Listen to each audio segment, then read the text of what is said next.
Yeah, let's just get into it. 2 points dropped.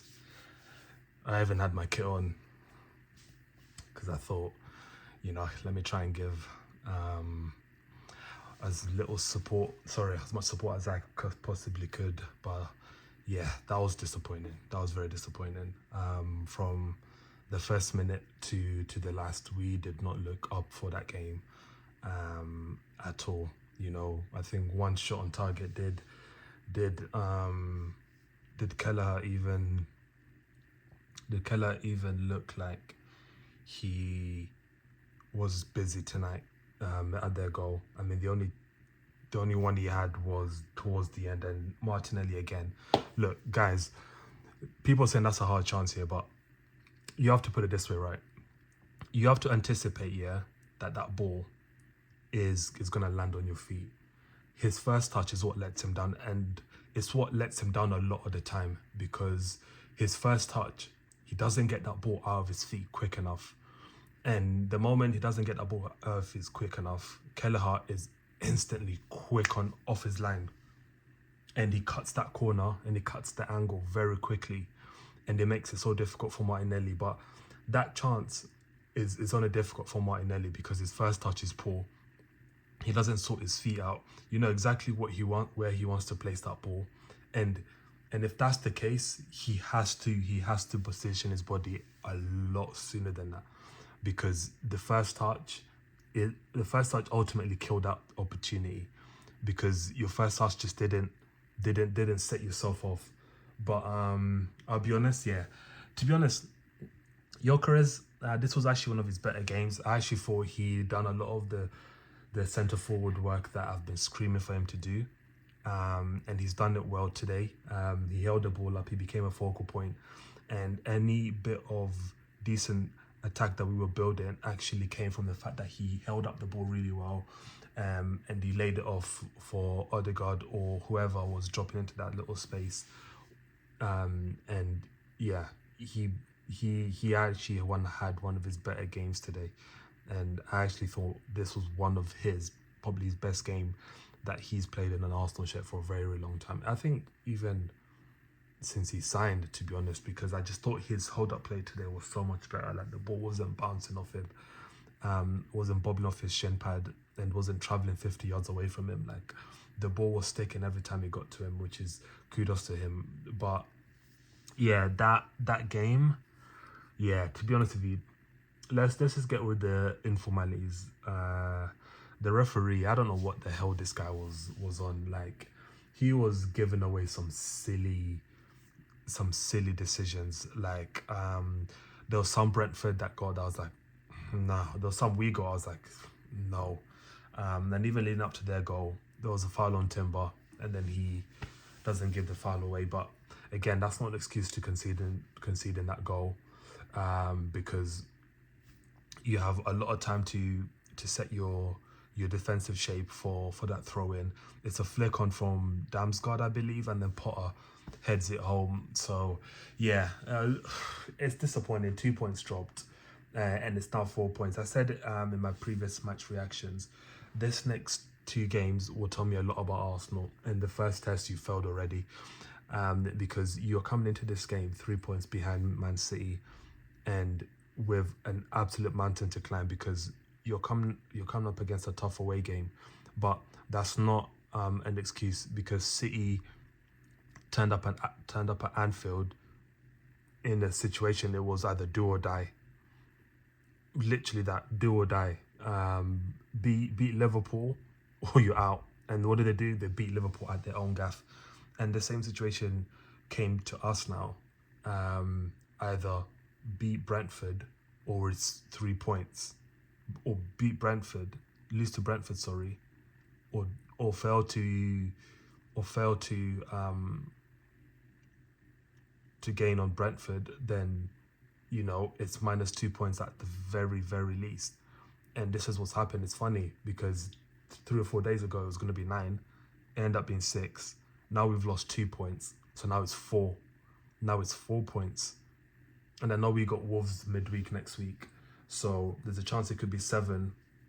But then they have to go play, Newcastle in the weekend, so there's a chance that could then be equaled. Well, actually no, because we play Spurs as well. So, guys, I just think this was a missed opportunity because our next three games are tough, man.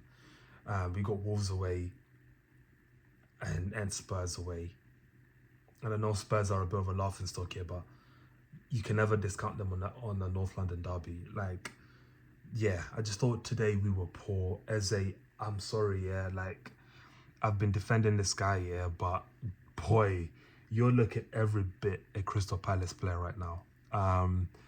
What like where are you in that first half? Like literally where is he? Like the game just bypasses him like this.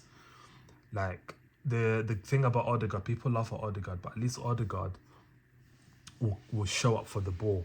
Odegaard will drop into spaces and show up for the ball. Eze is nowhere to be seen. Nowhere to be seen. Even when we have the ball and we're looking to dictate, where is he? Odegaard came in the second half, and immediately we looked like we were probing, we are creating some chances, and we looked like we are doing something. But Odegaard, Eze, that Ethan loan is looking dumber and dumber every day. And I said it when it was announced that Ethan loan is gonna come back to bite us in the arse, and it's gonna and this is the exact situation that we didn't want to be in, because now Havertz is gone, Marino is not coming back this season, so now you're left with an out of form Eze who looks like he can't be asked to even play football, and the Odegaard who looks like he's on the brink of another injury. Guys, I said it in a lot of our reactions, yeah. This Arsenal attack is gonna let us down, yeah, and it's gonna let us down a lot. That chance Martinelli had is not a difficult chance if your first touch is on point, because the moment you get that ball out your feet, slap. Because he had the right idea of going away, going far post, because Kelleher had the near post covered. But that is not a difficult chance if you sort your feet out. He had the same thing against Forest, sort your feet out. He doesn't do that. You miss practically an open goal. It's the same situation here. The one that Eze had where Coyote came in, he didn't really get a shot off. Just, I guess, anticipate the ball better. Run onto the ball at least instead of static. And that's about it, guys. We didn't really create anything. Like, our attack is awful, absolutely awful, and it's, yeah, that's all I can say on it. We just didn't. Raya gives me anxiety. I said it in so many match reactions. This keeper does not fill me with confidence. Every time, yeah, he distributes this ball, whether he has to roll it out to a centre back, or he has to sometimes come and clear his fluff, yeah. Raya gives me genuine anxiety, and I said it in a lot of reactions. This summer, I'll definitely be sorry, like I'm part of the Arsenal board, but definitely should be looking at a goalkeeper that is above 6'2", 6'3", because those throw-ins for Brentford, boy, at least every single one of them was landing in that awkward zone where it's between the goalkeeper and the last defender. Like, it was horrid. The set pieces, everything, we did not deal with a lot of those set pieces as well, guys. Brentford had about 11 opportunities.